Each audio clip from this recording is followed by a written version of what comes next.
Astaghfirullah. Bismillahirrahmanirrahim. Assalamualaikum warahmatullahi wabarakatuh.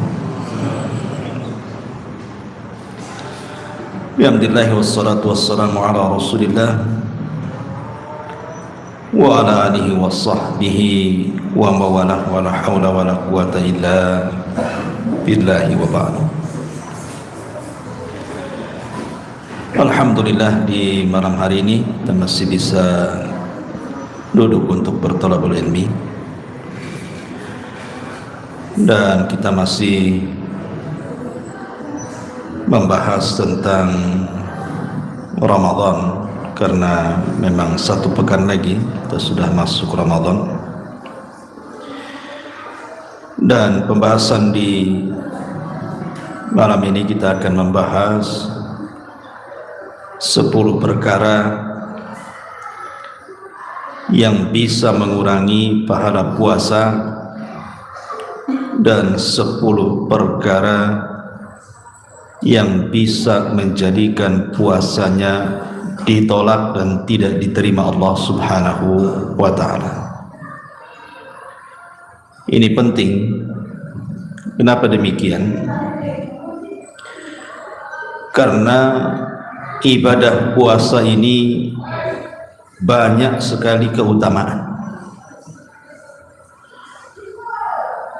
Kalau seandainya keutamaan yang begitu banyak yang ada pada puasa itu,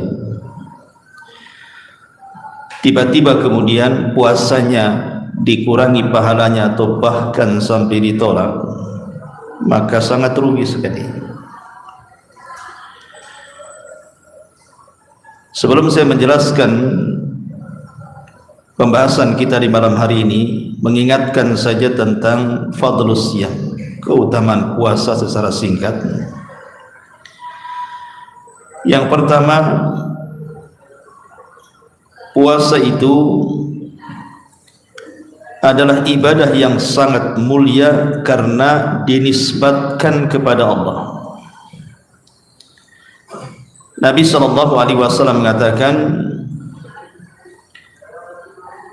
semua amalan ibadah itu diberikan kepada hamba-hambanya, atau terkadang satu ibadah itu dibagi dua, sebagiannya untuk hambanya dan sebagiannya untuk Allah, seperti sholat umpamanya.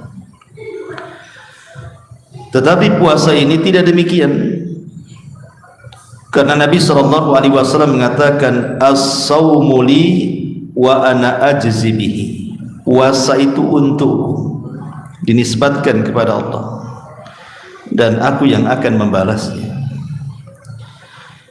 Setiap perkara yang dinisbatkan kepada Allah maka menjadi mulia perkara itu.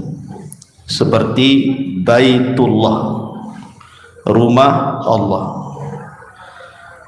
Makanya Ka'bah itu menjadi mulia karena dinisbatkan kepada Allah.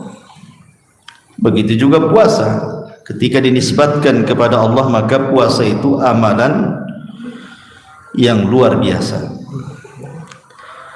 Kemudian yang kedua, orang yang berpuasa itu memiliki dua kebahagiaan. Satu saat berbuka dan satu saat berjumpa dengan Rabbnya. Dan itu berdasarkan hadis Rasul, lis-shaimi farhatan, farhatun inda fitri wa farhatun inda liqa'i rabbih. Orang yang berpuasa itu memiliki dua kebahagiaan, saat berbuka dan saat kelak berjumpa dengan Allah. Kemudian yang ketiga, orang yang berpuasa memiliki keharuman dalam mulutnya di sisi Allah Subhanahu wa ta'ala, bahkan lebih harum dibandingkan minyak kasturi. Berdasarkan sabda Nabi SAW, kata Nabi SAW, lalu khufu fammis shaim atyab indallahi min rihil misk, bahwa mulutnya orang yang berpuasa di sisi Allah lebih harum dibandingkan minyak kasturi. Yang nomor 4, Allah Subhanahu wa ta'ala siapkan satu pintu sorga khusus bagi orang yang berpuasa. yang disebut dengan babur rayyan. Sebagaimana sabda Nabi sallallahu alaihi wasallam, inna fil jannati baban yuqalu lahu rayyan yadkhulu minhu as-shaimuna yaumal qiyamah. Di surga itu ada satu pintu yang disebut dengan rayyan, yang khusus orang-orang yang berpuasa saja yang masuk. Kemudian yang nomor 5, satu hari berpuasa kalau diniatkan di jalan Allah Subhanahu wa taala bisa menjauhkan wajah kita 70 tahun perjalanan dari api neraka. Berdasarkan sabda Nabi sallallahu alaihi wasallam, man shoma yawman fi sabilillah ba'adallahu wajhahu 'anil nari 70 kharifah. Siapa yang berpuasa satu hari saja di jalan Allah, maka wajahnya akan dijauhkan dari api neraka sejauh 70 musim ataupun 70 tahun perjalanan. Itu satu hari. Antum puasa Ramadan 30 hari atau 29, kalikan saja. Kemudian juga yang nomor 6, bahwa puasa itu junnah, benteng. Benteng dari kita dengan api neraka. Dan itu berdasarkan hadis Rasul, as-siyamu junnatun minan nar ka junnati ahadikum minal kitab. Puasa itu benteng kita dengan neraka seperti seseorang membentengi diri dengan baju perang atau tameng saat berperang. Kemudian yang nomor 8, puasa sendiri bisa memberikan syafaat bagi pelakunya kelak pada hari kiamat. Berdasarkan sabda Nabi sallallahu alaihi wasallam, as-siyam wal Qur'an yashfa'ani li sahibihima. Al-Qur'an dan puasa akan menjadi syafaat bagi para pelaku keduanya, baik yang membaca Qur'an atau yang berpuasa. Kemudian yang nomor 9, puasa sendiri adalah seafdal-afdalnya amal.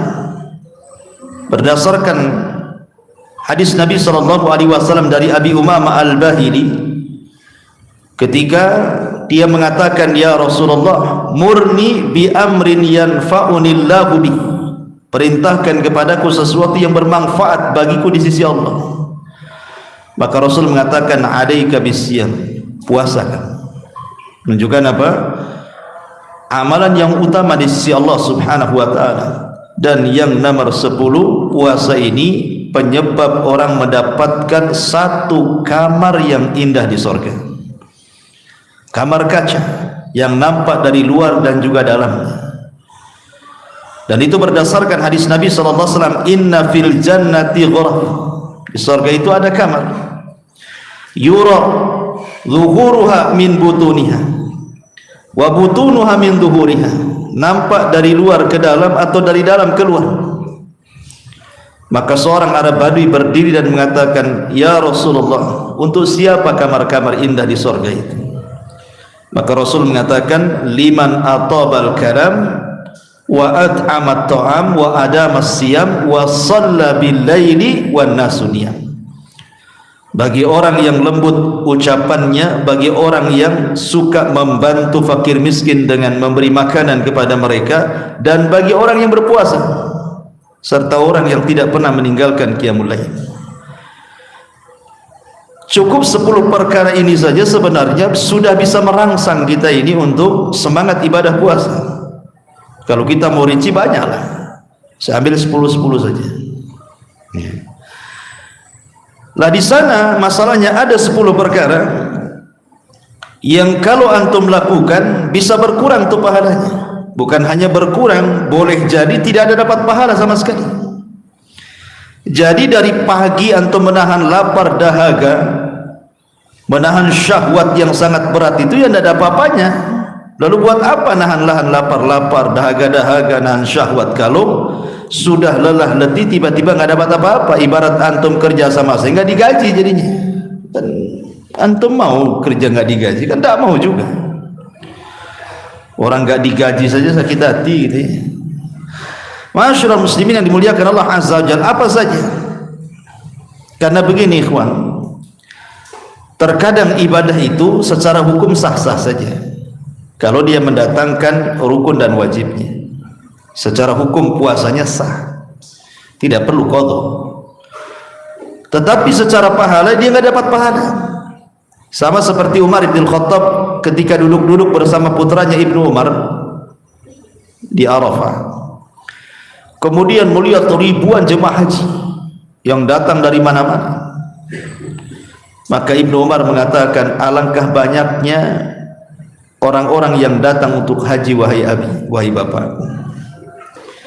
Maka Umar bin Khattab radhiyallahu anhu mengatakan, ya, memang yang haji banyak, tetapi yang diterima Allah itu sedikit. Yang haji memang banyak, tapi yang diterima Allah itu tidak banyak. Karena kebanyakan orang-orang haji itu terkadang dari niat saja sudah salah kan gitu. Pengen dipanggil Pak Haji, Bu Haja, macam-macam kan itu. Intinya bahwa boleh jadi sah-sah saja hajinya, tapi pulang nggak ada apa-apa, kan rugi jadinya.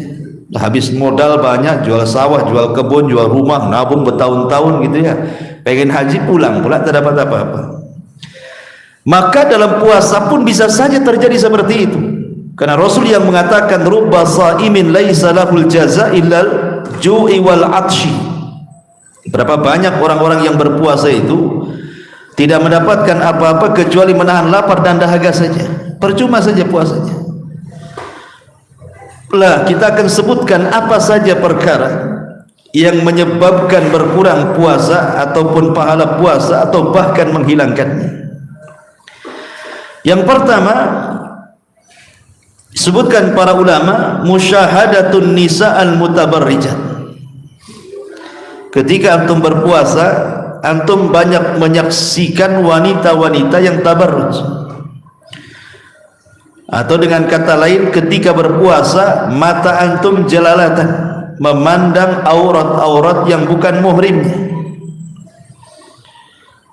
Maka ini juga hati-hati, karena di zaman sekarang kalau orang tidak hati-hati, lebih banyak tinggal di masjid atau mungkin di rumah, lebih banyak keluyuran, maka ini bisa mengurangi argo pahala selama puasa.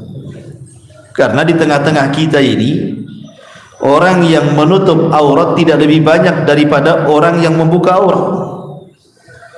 Di mana coba tempat antum tidak mendapatkan wanita yang betul-betul membuka auratnya? Hampir tidak ada. Di jalan ya ketemu, di pasar ya ketemu, di mall ya ketemu, di tempat pekerjaan antum juga ya ada gitu ya. Apalagi antum jadi manajer, sekretarisnya pula di samping, mungkin stres lah puasanya ya. Jadi akan sulit gitu ya. Makanya kenapa usahakan dalam berpuasa itu ada amalan yang bisa mencegah itu, yang disebut dengan ghaddul basar, menundukkan pandangan. Ya kalau tidak sengaja ya nggak apa-apa, cuman kalau ketulusan jadi apa-apa. Kalau pandangan pertama tak sengaja tidak ada masalah, tapi lekas ditundukkan. Tapi kalau dalam pandangan pertama tidak sengaja tiba-tiba dilama-lamakan, nah itu lain cerita. Nampak tadi tak cantik, diperhatikan, wah cantik juga katanya. Makin pula habis ngeluarin handphone dipoto lagi. Nah, ini masalah lagi. Taib, di dunia nyata tidak bisa dihindarkan, di dunia maya juga sama. Apalagi saya yakin setiap antum tidak mungkin tidak punya handphone, tuh pasti punya handphone. Dan handphone di zaman sekarang nggak sama dengan handphone di zaman dulu kan, handphone jadul yang kalau disentuh pun tidak berubah-berubah. Hampir semua handphonenya kalau disentuh pasti layar sentuh semua. Macam-macam iklan di situ kan. Apalagi hobi kita ini YouTuber, ini TikToker atau apa lagi. Makin parah kan itu ya. Maka sebaiknya bahasa Jawanya prei lah. Sudah. Ramadan dikurangin nonton handphone itu. Kadang-kadang kita ini godaan dari handphone ini jauh lebih besar dibandingkan dunia nyata. Fitnahnya itu lebih besar ya. Maka ini bisa mengurangi pahala masalahnya. Ini yang pertama.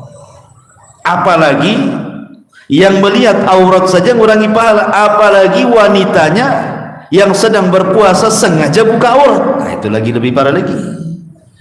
Maka mak-mak ini hati-hati kasih tahu saudaranya yang masih buka aurat gitu.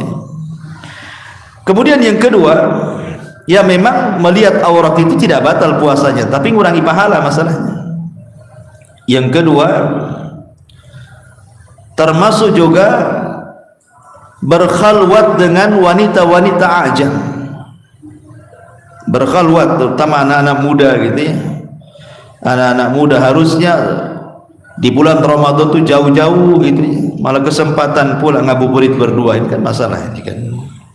Nah, ini jelas itu ya, maksiat dan mengurangi juga ibadah pahala puasa. Kemudian yang ketiga, az-zab wasyatmu binasaim. Tidak bisa menjaga lisan sehingga dia mencaci dan memaki. Mencaci dan memaki ini mengurangi pahala puasa. Karena Nabi SAW mengatakan fa idza kana yaumu saumi ahadikum fala yarfath yauma idzin wala yaskhab fa in sabahu ahadun aw qatalahu falyaqul inni imru'un shaim. Kata Nabi SAW, apabila di hari puasa salah seorang di antara kalian, fala yarfuth yauma idzin, ingat jangan mengeluarkan kata-kata kotor. Ya, kata-kata kotor ya menghina, mencaci, memaki, itu kan kata-kata kotor. Itu sudah jelas ada dosanya kan, ngurangi pahala. Seandainya ucapan itu yang keluar tidak mengandung dosa sekalipun, hanya dalam bentuk teriak-teriak saja, itu pun tidak boleh. Makanya Rasul mengatakan wala yaskhab, jangan suka teriak-teriak lagi puasa itu. Jadi kurangi teriak-teriaknya ya. Apa susahnya ngomong dengan volume rendah gitu? Kenapa mesti dikencangkan, uratnya mesti berdiri semua kan itu ya. Teriak-teriak saja tidak boleh dalam puasa itu. Antum pedagang gitu, teriak-teriak gitu. Nah, kurangilah volumenya. Ini saja bisa mengurangi gitu ya saldo pahala puasa. Apalagi sampai mengeluarkan kata-kata yang di dalamnya ada kemaksiatan. Makanya Rasulullah SAW memberikan solusi di sini. Kalau salah seorang di antara kalian sabahu, ada yang mencaci kita, au qatalahu, atau ngajak berantem dengan kita, katakan kepada orang yang mencaci, memaki dan mengajak berantem itu, faqul ini imru'un shaim, saya lagi puasa. Bukan saya tidak mau melayan kamu, tapi saya lagi puasa masalahnya. Malas gitu ya. Jadi sekali lagi jangan dilayan, apakah di dunia nyata atau di dunia maya. Karena sekarang ini perdebatan kadang-kadang di dunia maya yang banyak kan itu. Terutama antum satu di antara sekian netizen yang suka komen. Kadang-kadang di grup gitu ya, antum paling hebat pula di situ. Nggak usah, sudah kurangi komentar saja di Ramadan ini, takut jadi perdebatan kan itu. Karena jangan dilayan, katakan saya lagi puasa ya. Kemudian yang keempat, at-talafud bi alfadhin nabiyatin bisababiz zihan. Ulama mengatakan terkadang lafad-lafad yang keluar karena sebuah hal yang menjengkelkan, seperti antum di jalan naik motor macet gitu ya, atau naik mobil kok macet kali. Kadang-kadang terlontar tuh kalimat-kalimat yang tidak sadar kalimat-kalimat itu mengandung dosa. Ah, sialan ini motor ini lewat kok, tak punya mata katanya. Kadang-kadang kan apainlah antum ngomong gitu kan ya. Pokoknya ada motor di samping, knalpot racing, bron kan itu ya, keganggu antum ya. Tiba-tiba antum ngomong tahap apa ngomongnya kan, oh dasar begini begono kan itu ya. Itu kalau bisa kurangi, justru nikmati saja. Kalau macet nikmati saja, karena lagi puasa masalahnya ya. Kalau di luar Ramadan ya mungkin kita bisa tegur lah. Maka ini juga bisa mengurangi pahala puasa. Kemudian yang nomor 5, al-ghibatu wan namimah. Ini sudah jelas, ghibah dan namimah ini sudah jelas, sudah stop lah. Terutama ibu-ibu yang di atas ya, kalau Ramadan itu stop ghibah. stop namimah. Karena walaupun tidak bisa tidak membatalkan puasa, tapi ngurangi saldo pahala puasa.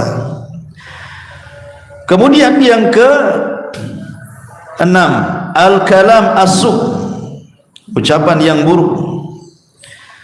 Ucapan yang buruk ya macam-macam, kadang-kadang umpat-umpat orang, ya biasalah di masyarakat gitu ya. Kadang-kadang kalau tidak suka keluar kata-kata binatang, itu kata-kata buruk, itu bisa mengurangi pahala puasa. Makanya kalau puasa itu lebih banyak diam saja lah, tidak usah banyak ngomong. Kemudian syahadatuz zur fi Ramadan, melakukan persaksian palsu di bulan Ramadan. Ketika puasa jadi saksi di pengadilan, dusta pula dia ngomong. Nah, ini juga bisa mengurangi pahala puasa. Ya tidak membatalkan puasa, tapi mengurangi saldo pahala puasa. Kemudian yang nomor 8, musyahadatul aflam, menyaksikan film-film, sinetron-sinetron, sandiwara-sandiwara yang ada di media. Kadang-kadang ada orang itu ingin ngabisin jam karena lama puasa, sengaja cari film gitu ya, film barat atau film apa gitu, kemudian ditonton kan, bisa sampai 2 jam itu. Nanti 2 jam selesai, cari lagi judul lagi, 2 jam lagi, 4 jam tuh, cari lagi, atau duhur kan itu. Kadang-kadang nggak sadar ikhwan, harusnya saat berpuasa kan banyak ibadah yang harus dilakukan kan, bisa baca Quran, bisa zikir, bisa macam-macam. Terkadang karena sudah ada handphone ini, entah apa yang dilihat ya. Kemudian juga yang nomor 9, an-naumu naharan was-sahru lailan. Kalau di malam hari dia terbangun, sengaja tidak mau tidur, nggak mau tidurkan, karena siangnya dia pengen tidur lama, biar puasanya tidak terasa gitu. Coba kalau antum habis subuh tidur gitu ya, bangun duhur, kan masih ngantuk tuh, sholat duhur tidur lagi, bangun asar kan itu ya. Nanti habis asar bangun kan sebentar aja tuh puasa itu pun langsung ke pasar kaget tuh cari bukaan. Subhanallah. Memang tidur itu tidak ada hukumnya ikhwan, tetapi antum menghabiskan waktu dari pagi sampai sore tidur itu, apa aktivitas antum di situ coba? Enggak menambah pahala kan gitu. Masyarul muslimin yang dimuliakan Allah, bahkan melemaskan juga, melemaskan puasa, melemaskan badan saat puasa, bukan makin sehat tidur itu. Nah, ini juga bisa mengurangi saldo pahala ya. Kemudian yang nomor 10 yang terakhir, al-kadzib, dusta. Maka ini yang paling banyak, hati-hati, jangan suka copy paste, share sana sini di grup, apalagi kalau sudah cerita tentang tahun politik nih sekarang nih kan, tahun politik kan macam-macam orang itu komentar, entah iya entah benar, namanya tahun politik. Kadang berita-berita ini tidak jelas, kadang-kadang antum main copy paste share gitu ya, atau antum pula di situ komentatornya. Maka sebaiknya hindari perkara-perkara seperti itu, karena bisa mengurangi pahala puasa. Ini 10 perkara yang disebutkan para ulama bisa mengurangi pahala puasa. Tapi yang lebih parah lagi, ini 10 dosa yang kalau antum lakukan tidak akan diterima puasanya. Mau jungkir balik antum puasa, nggak akan diterima puasanya. Ini 10 orang. Siapa mereka? Yang pertama, al-musyriku billah, orang yang melakukan kesyirikan kepada Allah Azza wa Jalla. Lagi puasa antum datang ke dukun, lagi puasa kemudian antum percaya sama tangkal, jimat, keleni-keleni gitu, atau datang ke kuburan minta-minta pula di kuburan. Maka orang yang berpuasa kalau dia melakukan kesyirikan, ditolak puasanya, karena syirik itu membatalkan amal. Ini yang pertama. Yang kedua, munafik, amalan orang-orang munafik. Karena Allah Subhanahu wa taala yang mengatakan innal munafiqina fi darkil asfali minan nar. Orang-orang munafik itu diletakkan di intip neraka yang paling dalam. Maka orang-orang yang zahirnya berpuasa tapi hatinya menyembunyikan kekufuran, tidak akan diterima puasanya. Maka hindari selama Ramadan sifat-sifat nifak tadi. apabila bicara dusta, apabila dikasih amanah dia khianat, apabila bertengkar dia curang, dan begitu seterusnya. Ini yang kedua. Yang ketiga, tarikus shalah, orang yang meninggalkan salat. Nabi SAW yang mengatakan, inna awal ma yuhasabu bihil abdu yaumal qiyamah, sesungguhnya yang pertama kali dihisab bagi seorang hamba pada hari kiamat, salatuhu, salatnya. Fa in saluhat salatuhu saluha sairu amali, wa in fasadat salatuhu fasada sairu amali. Kalau baik salatnya, baik semua amalnya. Kalau jelek salatnya, jelek pula seluruh amalannya. Padahal dia salat loh. Orang ini salat, cuman salatnya tak bagus. Itu saja menjadikan amal yang lainnya dianggap tak bagus, apalagi jelas-jelas meninggalkan salat. Karena aneh di bulan Ramadan ini, ikhwan, ada orang-orang yang setahun lebih tidak pernah salat, tapi kalau Ramadan puasa pula dia. Kalau kita tanya, Bapak ngapain puasa? Salat pun tidak, katanya. Apa jawabannya? Janganlah, saya sudah tak salat tak puasa pula, Ustaz. Nak double nanti dosanya, katanya. Justru kalau anda puasa dan tidak salat, ditolak puasanya, gak akan diterima.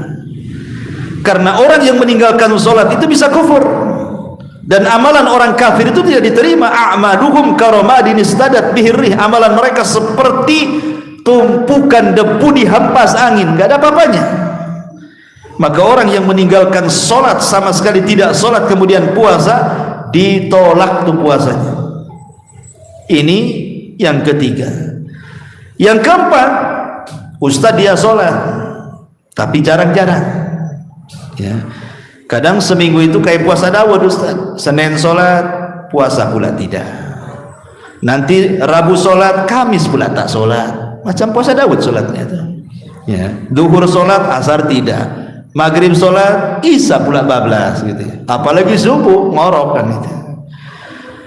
Ulama mengatakan kalau seandainya orang itu lebih banyak meninggalkan salat dibandingkan melakukannya, ijma' kufur.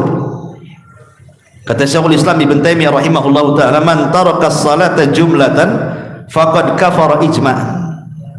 Siapa yang meninggalkan salat secara jumlah, lebih banyak meninggalkan dibandingkan melakukannya, kufur secara ijma'. Ditolak puasanya. Kan ada tuh orang-orang yang sholat itu seminggu sekali, nunggu Jumat saja. Bahkan yang lebih parah itu nunggu setahun sekali, Idul Fitri dan Idul Adha saja, karena malu juga kalau tak sholat, ya. Maka barang siapa yang lebih banyak meninggalkan sholat dibandingkan melakukannya, ditolak puasanya. Tapi kalau banyak melakukan sholatnya, sekali-kalilah karena malas dia meninggalkan sholat. Lihat, bagi ulama seperti Syekh Nasiruddin dan Albani rahimahullah ta'ala yang mengatakan tidak kufur karena meninggalkan salat karena kemalasan, selama dia meyakini kewajibannya, ya berharap saja diterima salatnya. Tapi bagi ulama yang keras meninggalkan salat satu kali kafir, yang tidak diterima, ya.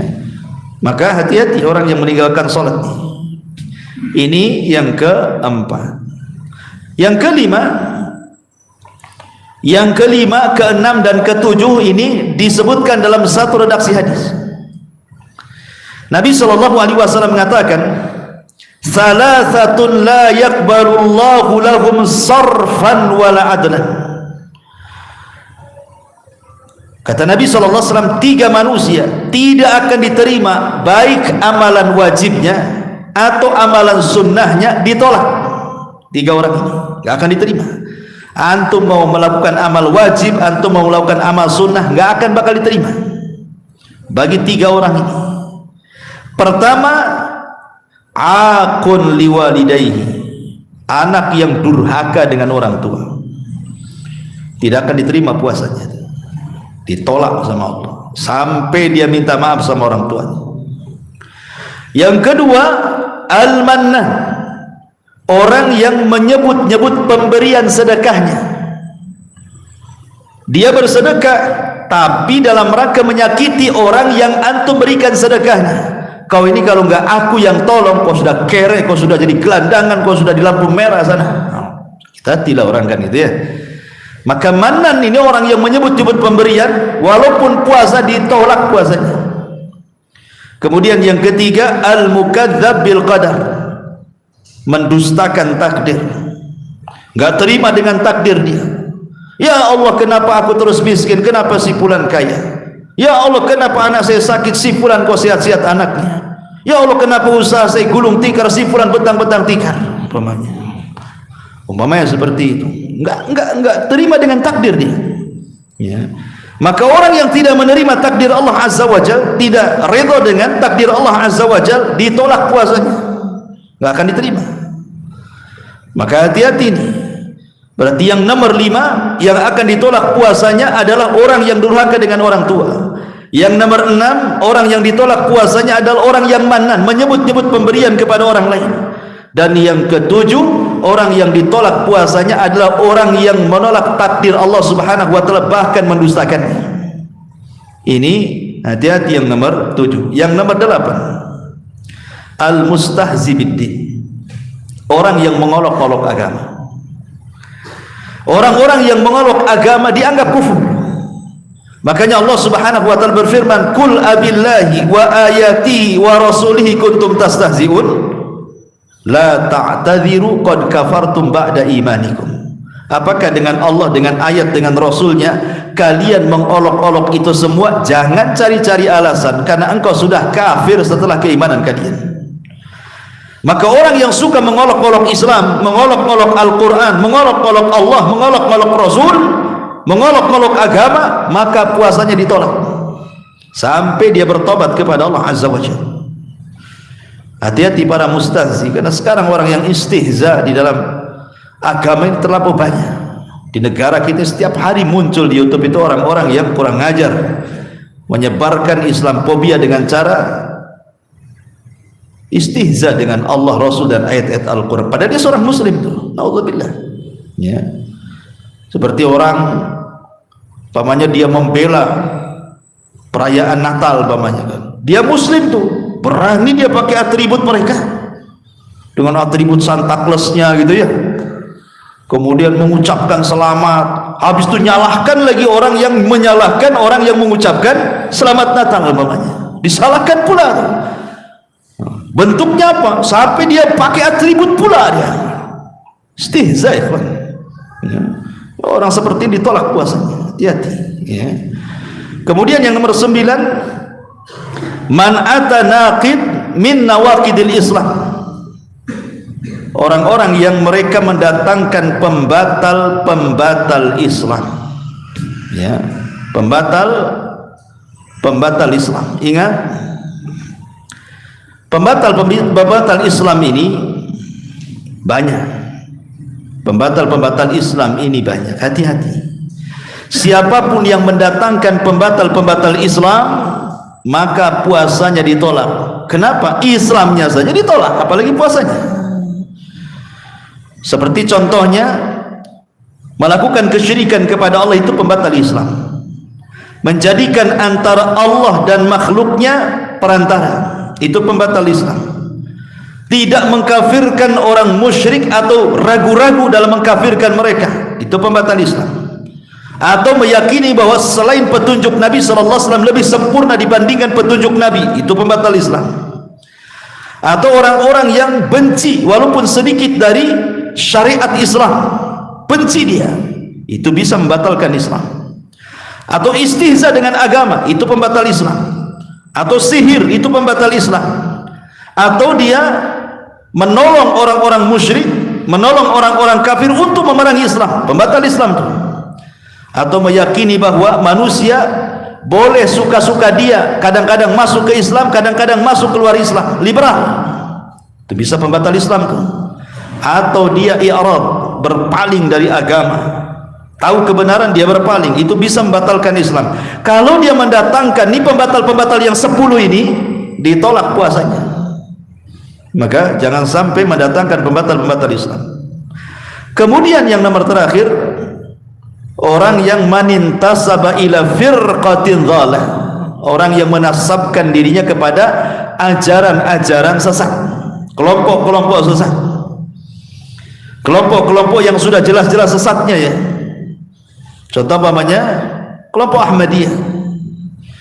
Ini sesat. Kenapa? Karena Hadrat Mirza Ghulam Ahmad itu kan ngaku nabi. Sementara Imam Ibnu Katsir rahimahullahu taala mengatakan, barang siapa yang mengaku nabi setelah kenabian dan kerasulan Muhammad sallallahu alaihi wasallam fahuwa kafir. Dia kafir. Kenapa? Karena dia telah mendustakan Al-Qur'an bahwa Nabi SAW khatamul anbiya'i wal mursalin. Dia adalah penutup para nabi dan rasul. Walakin khatamun nabiyyin, tetapi dia adalah penutup para nabi, dan sabda Rasulullah nabiyya ba'di, tidak ada nabi sepeninggalku. Jadi kalau ada sebuah firqah kelompok apapun namanya, kemudian ketuanya ngaku nabi, itu sudah sesat, itu nggak benar itu. Ya, maka ini menjadikan puasanya ditolak karena mengikuti ajaran kekufuran. Ya. Maka ini 10 perkara jangan sampai ada pada seseorang, kalau tidak, bukan hanya sekedar dikurangi pahalanya, ditolak puasanya. Ya. Masyarul muslimin yang dimuliakan Allah Azza wa Jalla. Dari sini kita tahu bahwa 10 perkara yang pertama bisa mengurangi pahala, tapi 10 perkara yang kedua bisa menolak puasa. Sayang, sudah dari pagi menahan lapar dahaga sampai maghrib gitu ya, tiba-tiba sama sekali tidak diterima pahalanya. Naudzubillah.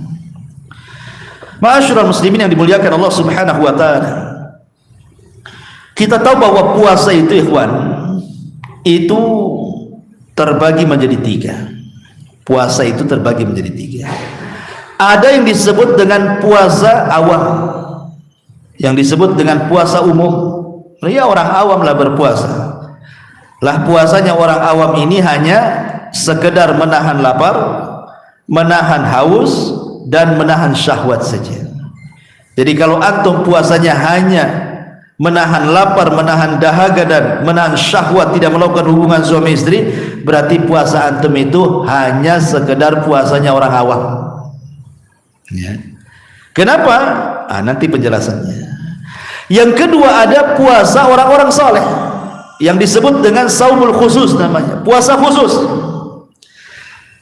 Lah puasanya orang-orang soleh ini bukan hanya sekedar menahan lapar, menahan dahaga, menahan syahwat, tapi lebih daripada itu, dia tahan matanya tidak memandang yang haram, dia tahan telinganya tidak mendengar yang haram, dia tahan otaknya tidak memikirkan yang jorok-jorok, dia tahan tangan dan kakinya tidak bergerak ke tempat yang haram, dia tahan lisannya untuk tidak bicara kecuali yang santun.